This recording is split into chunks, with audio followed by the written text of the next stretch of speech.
নমস্কার, আমি সৌরভ। তোমরা দেখছো সৌরভ ব্যাপারী ইউটিউব চ্যানেল। আজকের ভিডিওটি তোমাদের জন্য খুব গুরুত্বপূর্ণ হতে চলেছে।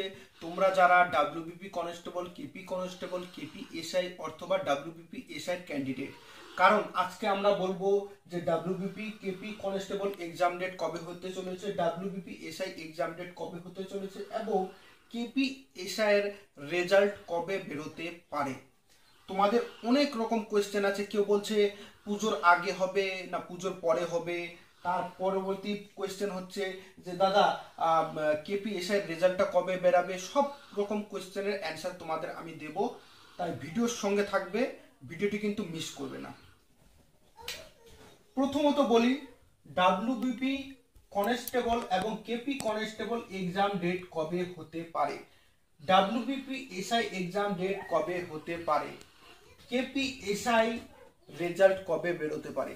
এগুলোর দিকে তাকানোর আগে আমাদের ধ্যান দিতে হবে ও বি সি। ওকে, দেখো ওবিসির হিয়ারিং কিন্তু 5 তারিখে হলো।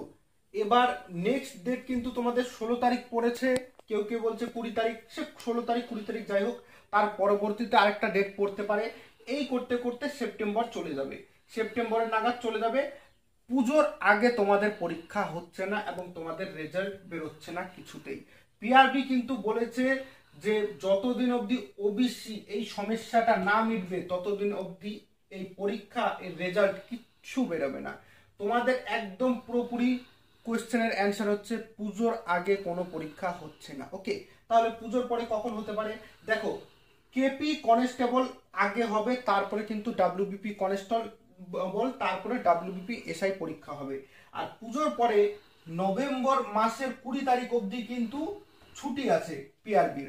নভেম্বরের 20 তারিখের পর থেকে তোমরা ধরতে পারো কেপি কনস্টেবল, ডিসেম্বরের ফার্স্ট উইক বা সেকেন্ড উইকে ধরতে পারো ডাব্লিউবিপি কনস্টেবল, তারপরে ডাব্লিউবিপি এসআই সম্ভবত ডিসেম্বরের লাস্টে অথবা জানুয়ারির ফার্স্টে।